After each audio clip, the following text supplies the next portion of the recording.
ver Casey Report, nuestros espectadores vieran las cadenas de noticias por cable como la MSNBC, lo único que habrían aprendido sería a esconderse debajo de la cama y a tenerle miedo al mundo, porque nosotros somos los únicos que les hemos preparado para el cambio de paradigma que se inició hace 10 años. Aunque nos haya reñido la oficina del director de la Inteligencia Nacional de Estados Unidos, insisto, nosotros ya les advertimos de que el gobernador del Banco de Inglaterra, Mark Carney, en la reunión celebrada la semana pasada en Jackson Hole, Estados Unidos, propondría acabar con el dólar.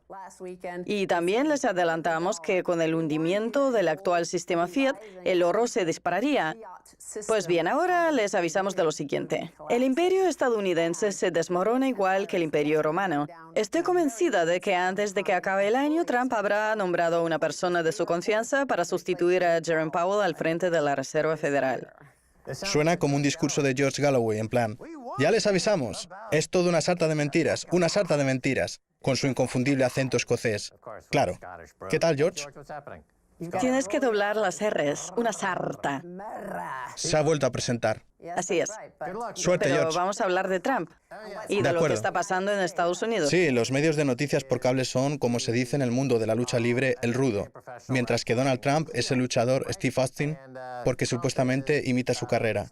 Y ahora Mark Carney ataca el dólar mientras el mundo se da cuenta de que el estatus de la moneda estadounidense como divisa de reserva mundial constituye una carga para todo el planeta, también para el propio Estados Unidos. De ahí que haya ahora tanto interés por el oro, que ya cotiza en máximos históricos frente a la libra, el euro, la rupia, el rublo, el dólar canadiense, el dólar australiano, frente a todas las divisas salvo el dólar estadounidense, aunque en este caso tampoco creo que tarde mucho en lograrlo. Así que pronto veremos un oro cotizando en los 2.000, 3.000 o 4.000 dólares, mientras que el Bitcoin lo hará en los 15.000, 20.000 o 25.000. Eso es lo que ocurre cuando el sistema Fiat se viene abajo.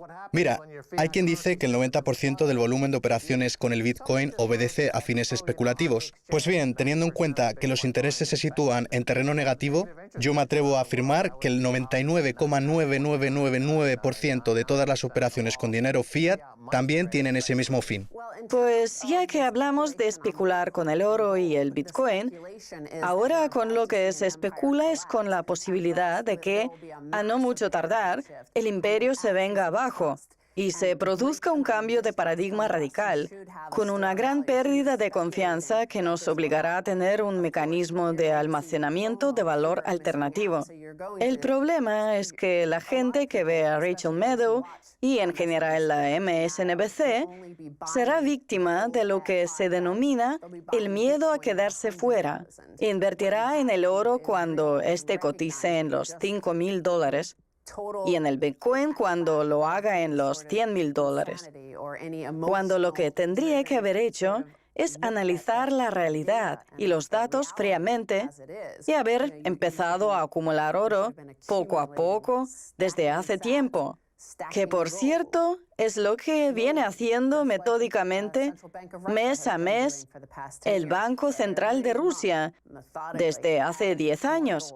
Así es. Podrían haber invertido cuando el oro cotizaba en los 500 o 600 dólares o cuando aún estaba en los 1.000 o 1.300. Nuestros amigos mexicanos ya empezaron a acumular oro hace tiempo. Por eso allí nos consideran prácticamente unos dioses. Te estás poniendo en plan John Lennon. Imaginen que fuéramos todos No ricos. te pongas a cantar o no vamos a poder emitir el programa, Max. No. ¿Qué pasa? ¿Que no puedo reproducir ni siquiera unos pocos acordes? Sí. Ya estamos con lo de los derechos de autor. El caso es que Trump lleva un par de semanas desmadrado en Twitter. Y ya que hablabas antes de la lucha libre, que aquí se conoce con las siglas WWE, que significan algo así como Entretenimiento Mundial de Lucha Libre, Trump ha iniciado una lucha encarnizada en Twitter diciendo que Jerome Powell tiene que bajar los intereses 1%, porque Estados Unidos debe poder competir con Europa, donde los intereses se encuentran en terreno negativo, por lo que resulta una ventaja injusta. Y como el euro se está desplomando, también quiere que el dólar haga lo propio. Asimismo, Trump se ha mostrado partidario de retomar el programa de flexibilización cuantitativa, y ahí es precisamente cuando conviene recordar lo que venimos diciendo nosotros desde hace años, alertando de que una estafa Ponzi no se puede desmontar. La Reserva Federal lo ha intentado, pero ha tenido que volver sobre sus pasos. Es más, tras la primera subida de intereses meses hubo quien nos dijo, ¿no decían que una estafa Ponzi no se puede desmontar? Pues miren como sí, Rachel Maddow tenía razón y ustedes no. Y sin embargo ahora vemos que efectivamente no se puede. Mientras Rachel Maddow y en general todos los medios estadounidenses de noticias por cable intentaban vendernos que el mundo es como la lucha libre, los espectadores de Kaiser Report han estado acumulando oro y plata y ahora están preparados. Por cierto, ¿cómo es que las recetas de cocina no están protegidas? Algunas lo están. En un libro. Algunas sí.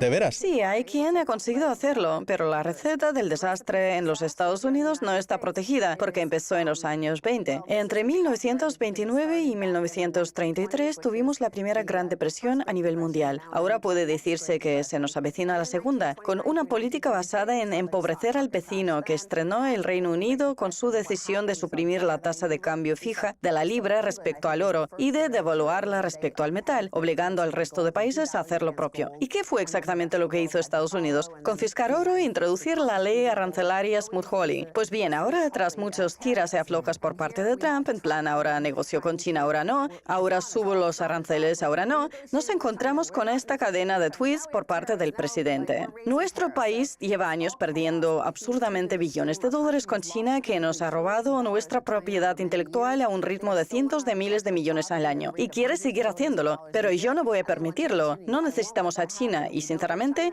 nos iría muchísimo mejor sin ella. Hay que acabar con la ingente cantidad de dinero que le ha robado China a Estados Unidos año tras año durante décadas. Desde aquí insto a las grandes empresas estadounidenses a empezar a buscar de inmediato una alternativa a China, incluida la posibilidad de repatriar sus sedes y de empezar a fabricar sus productos en Estados Unidos. Esta misma tarde respondré a los aranceles chinos. Se trata de una gran oportunidad para Estados Unidos. Interesante. En 1929 tuvo lugar el famoso crack bursátil que dio pie a la Gran Depresión. Pues bien, décadas después, en el 2008, tuvimos en Estados Unidos otro gran desplome de la bolsa que dio lugar a la Gran Recesión. El problema es que, según Ben Bernanke, la lección que aprendimos de la primera de las crisis fue que había que emitir más moneda. De hecho, en una conferencia llegó a decir que el problema de la Gran Depresión fue que no teníamos una máquina de emitir moneda. Si la hubiéramos tenido, esa depresión no habría sido tal. Y eso es precisamente lo que hizo que la respuesta a la crisis del 2008 fuera emitir un montón de billones de dólares. Ahora bien, ¿vamos a lograr con ello otra cosa que no sea una nueva depresión? Por lo que parece, no. De hecho, ya hay grandes grupos poblacionales en Estados Unidos sumidos en la masa absoluta de las miserias, con casi un 50% de los estadounidenses que viven en torno o por debajo del umbral de la pobreza. Tenemos una especie de depresión fantasma que evoluciona hacia una depresión con mayúsculas, porque las políticas de la Reserva Federal no funcionan. Tal vez el problema es el Banco Central. Pues fíjate en este otro tuit de Trump. Yo lo que me pregunto es, ¿quién es nuestro mayor enemigo, Jay Powell o el presidente Xi? Yo no creo que esta supuesta depresión sea igual que la de los años 30, porque a pesar de que existe un programa de cupones para alimentos, también hay gente a la que le está yendo estupendamente bien. Me refiero a los que más cerca se encuentran de la emisión de moneda, los que se benefician del llamado efecto Cantillon, como puedan ser los vecinos de Nueva York, que aunque no tengan trabajo, están viendo como el precio de sus casas no deja de subir. Y lo mismo puede decirse de Los Ángeles, cosa que antes no pasaba, porque cuando yo estudiaba allí en la UCLA, trabajaba a tiempo parcial en la papelería Brentwood y con eso me daba para vivir. Bueno, en toda depresión siempre hay vencedores, como fue el caso de Joe Kennedy, que apostó en corto contra el mercado, dando origen a una dinastía como la de los Kennedy, que ha durado casi 100 años. Pues aunque muchos dicen que China es el malo de la película, fue Larry Summers, que por cierto también estuvo en la reunión de Jackson Hole llamando loco a Trump y apoyando las propuestas de Mark Carney, como veremos en el siguiente titular, quien durante el mandato de Clinton facilitó la entrada de China en la Organización Mundial del Comercio, que es lo que ha permitido al gigante asiático convertirse en el dueño del mundo, con unas empresas estadounidenses que han externalizado allí todos sus puestos de trabajo. Por eso hay gente como Jeff Bezos, con un patrimonio de unos 120 o 130 mil millones de dólares, a la que le va tan bien. En fin, vamos a ver ahora sí el titular sobre la reunión de Jackson Hole. Según el gobernador del Banco de Inglaterra, Mark Carney, el mundo tiene que poner fin a su peligrosa dependencia del dólar, algo que recuerda mucho a lo que solemos decir nosotros en Kaiser Report, aunque luego venga la oficina del director de la Inteligencia Nacional y nos tilde de antipatriotas. El gobernador del Banco de Inglaterra, Mark Carney, criticó el pasado viernes el papel desestabilizador del dólar en la economía mundial, planteando la posibilidad de que los bancos centrales se unan para crear su propia divisa de reserva sustitutoria. Algo que a nosotros, tras analizar la realidad mundial, nos parece inevitable, una cuestión matemática evidente. La economía tiene ciclos y ahora mismo estamos al final de uno de ellos. Así es, muchos países han sido dueños de la divisa de reserva mundial. Portugal, España, Francia, Reino Unido, Estados Unidos. Y ahora es probable que la divisa de reserva mundial sea una nueva divisa digital, como deja entrever el gobernador del Banco de Inglaterra, Mark Carney, o cualquier otra cosa. Por cierto, Larry Summers es un personaje de lo más volátil, un auténtico maestro del sofisma. Escoge los argumentos que más le interesan para sus fines y sabe defenderlos con bastante brillantez. Es una especie de neoconservador ambivalente, una figura característica de este Estados Unidos en declive. De ahí que tengamos que acabar con la gente como él, con los banqueros centrales y con todos esos mentirosos profesionales y sustituirlos por personas al servicio de la sociedad. No tenemos tiempo para verla en detalle, pero la cadena de tweets que escribió Larry Summers durante la reunión de Jackson Hole resulta de lo más sorprendente. Recordemos que Larry Summers y Robert Rubin son dos de los mayores impulsores de las políticas neoliberales. Y ahora llega Summers y reconoce que estaban equivocados, que no pensaban que los intereses fueran a caer a terreno negativo ni que el efecto Cantillon resultara tan desigual y provocara todo este descontento social. De hecho, propone cambiar las cosas, dejando entrever la posibilidad de recurrir a la política fiscal para continuar dándoles dinero a sus amigos de los bancos, en lugar de que siga haciéndolo la Reserva Federal. Pues ahora lo que proponen los directores generales de las grandes empresas de Wall Street es no centrarse tanto en la obtención de beneficios, sino redefinir el capitalismo y la forma de hacer negocios en Estados Unidos. Sí, es una noticia un tanto extraña que hemos conocido hace poco. Lo que pasa es que no ha suscitado demasiada atención porque Trump la acapara toda con sus tweets. Y es que, como buen profesional de la lucha libre que es, Trump necesita que el público lo aclame. Pues si finalmente JP Morgan decide cambiar su imagen, ya verás como en el próximo anuncio sale Jamie Dimon dando de comer a los niños de África en plan, a él le preocupan, hágase cliente de JP Morgan, nos preocupamos por usted. Seguramente en el próximo programa hablaremos de las últimas manipulaciones del mercado a cargo de JP Morgan, pero bueno, volviendo a Mark Carney, vamos a ver cuáles fueron sus palabras. El dominio del dólar sobre el sistema financiero internacional ha aumentado el riesgo de que se cree una trampa de liquidez marcada por unos intereses muy bajos y un débil crecimiento, manifestó Carney ante el resto de banqueros centrales del mundo reunidos en Jackson Hole, Wyoming. A pesar del nuevo orden económico, el dólar sigue siendo igual de importante que cuando los acuerdos de Bretton Woods colapsaron. O sea que Carney confirma este nuevo orden mundial, igual que venimos advirtiendo en Cash the Report desde hace casi 10 años. Cumplimos nuestro 10º aniversario este mes de septiembre. Carney jugaba al hockey y Max también, lo cual demuestra que los jugadores de hockey saben de lo que hablan. Y lo que propone Carney es una divisa alternativa, una especie de criptodivisa para los bancos centrales, aunque el plan no les saldrá bien y acabarán teniendo que recurrir al Bitcoin y al oro. Imaginen que hacemos una pausa y que les esperamos a la vuelta, así que no se vayan. Craig Hemke, de TF Metal Report. Bienvenido de nuevo, Craig. Es un placer, Max. Esta es la tercera o la cuarta entrevista que hacemos este año y la cosa cada vez se está poniendo más interesante. Eso es porque el oro ha reemprendido su tendencia al alza y no podemos olvidar que sus análisis, Craig, nos han ayudado a entender la realidad. En fin, Craig, Trump está haciendo que arrecie la guerra comercial con China e incluso ha llegado a decir que Jerome Powell es un enemigo del Estado, lo cual ha hecho que el precio del oro se dispare. Pues bien, mi primera pregunta es, ¿qué espera para finales de este 2019 y para el año 2020? Lo primero que he de decir es que todo aquel que no vea Cash the Report en este 2019 va a ser incapaz de sacar partido de la nueva situación que se plantea, porque cuando uno pone la CNBC o Bloomberg, se queda con la sensación de que a todo el mundo le ha pillado por sorpresa ese auge del oro, esa subida del precio, de los bonos, esa reversión de la curva de rentabilidad, cuando es algo de lo que usted y yo venimos hablando desde el mes de enero. En las 3 o 4 entrevistas que hemos hecho, siempre hemos dicho que el 2019 iba a ser muy parecido al 2010, con una Reserva Federal que a medida que nos acercamos a una nueva recesión no iba a subir los intereses, sino a bajarlos, con un nuevo programa de flexibilización cuantitativa y con unos intereses en terreno negativo. circunstancias que propiciarían que el 2019 fuera el mejor año para el oro desde el 2010, y así está siendo.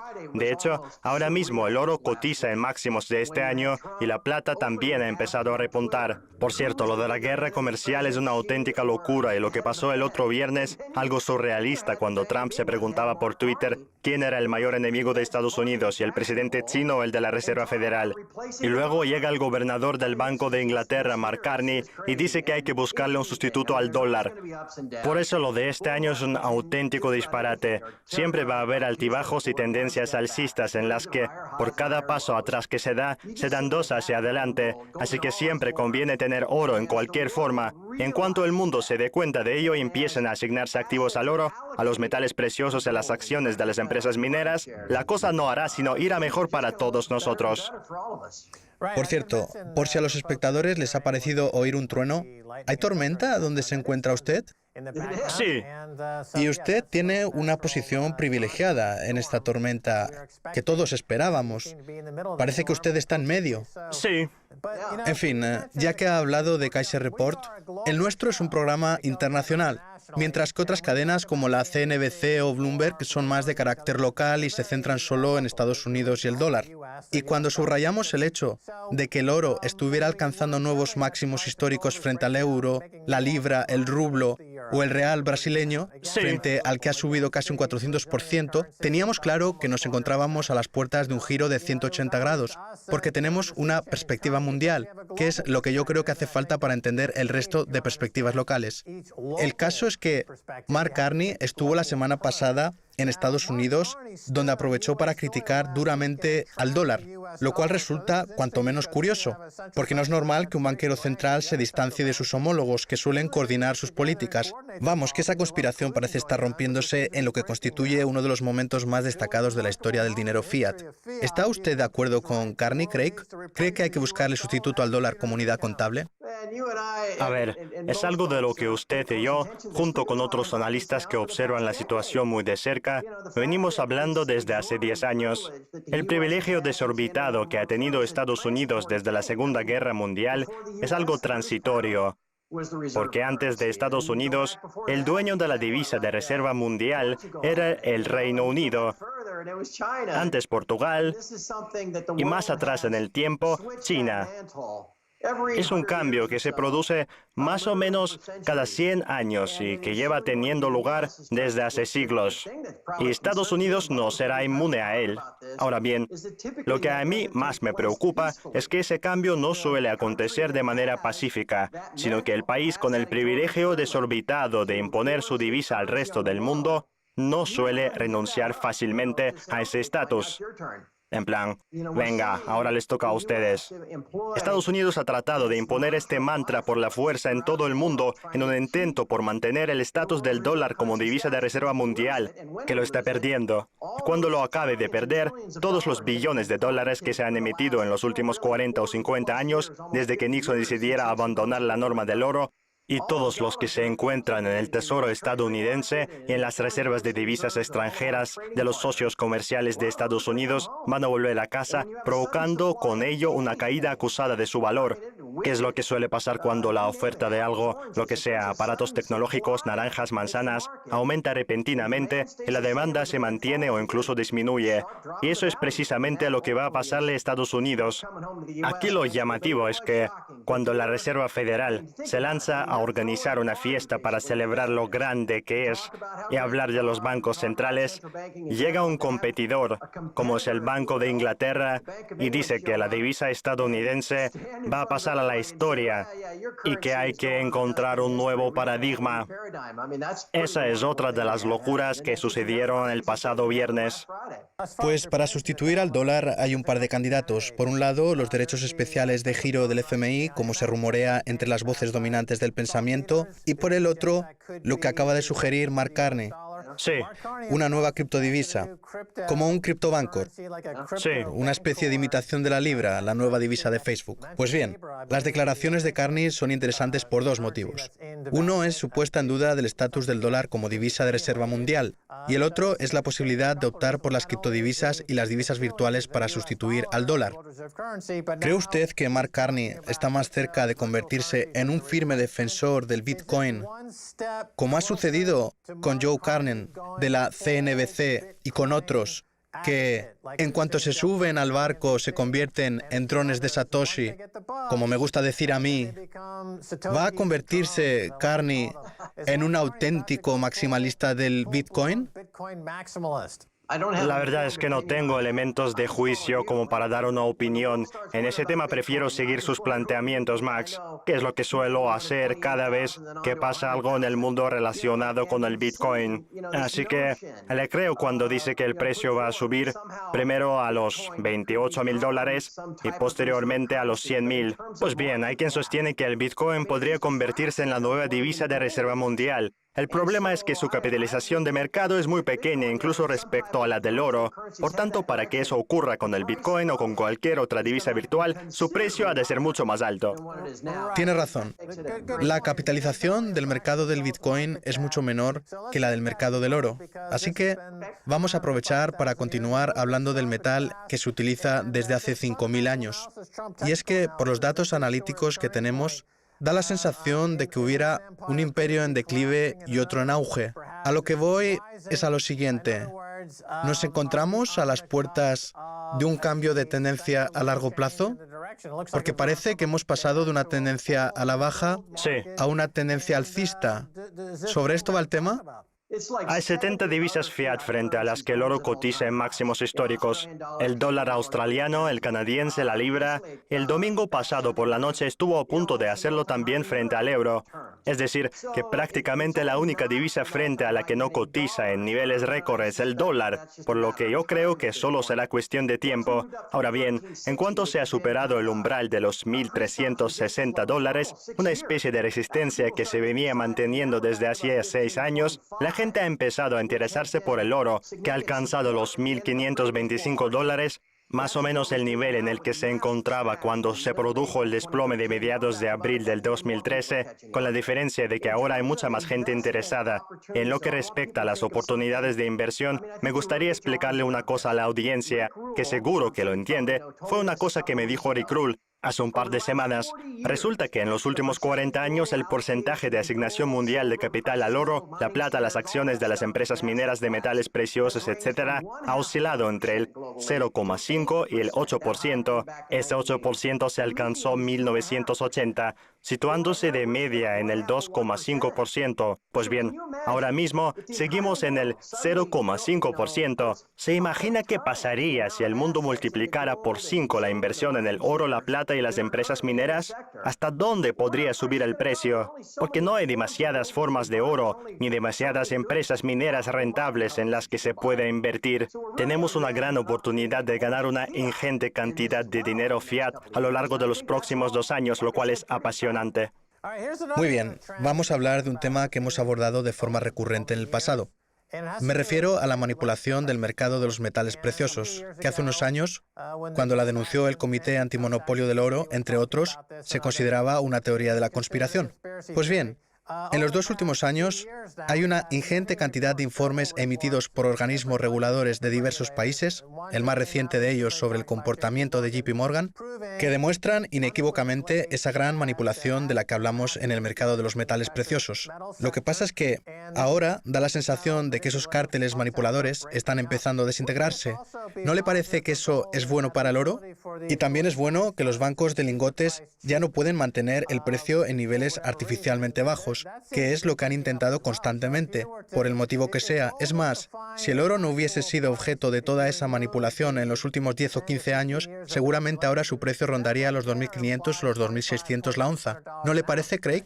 El mundo se rige por la alquimia que hay presente en el sector de los metales preciosos. Es que tras el desplome del London Gold Pool, todo el mundo creía que había suficiente oro como para tener controlado el precio. Por eso ha habido toda una alquimia de formas de exposición al oro, como puedan ser contratos de futuros, cuentas no asignadas, acciones de GLD, etc., con un nivel de apalancamiento del oro real de 10-1, 50-1, incluso 100-1. Y con esas operaciones y esa incentivación del mercado, los bancos ganan dinero, lo cual contrasta basta con la presión a la que están sometidos por culpa de los intereses negativos y de la vigilancia que sufren por parte de los organismos reguladores, hasta el punto de que el negocio de los bancos de lingotes podría llegar a dejar de ser rentable. Y eso puede hacer que algunos, obligados por los organismos reguladores, acaben abandonando el sector. Quizá no en Estados Unidos, pero sí en el Reino Unido. Muy bien, tenemos que dejarlo aquí. Si le parece, seguimos con la entrevista el próximo día. Así hablamos de la manipulación y de la posibilidad de que pueda producirse una confiscación como la de los años 30. Gracias por haber estado hoy en Kaiser Report. Dalo por hecho, Max. Esto es todo por hoy en Kaiser Report. Somos Max Kaiser y Stacy Herbert. Quiero dar las gracias a nuestro invitado, Craig Hemke, de TF Metals Report. Si quieren contactar con nosotros, escríbanos un tweet a Kaiser Report o visiten kaiserreport.com. Hasta la vista. Adiós.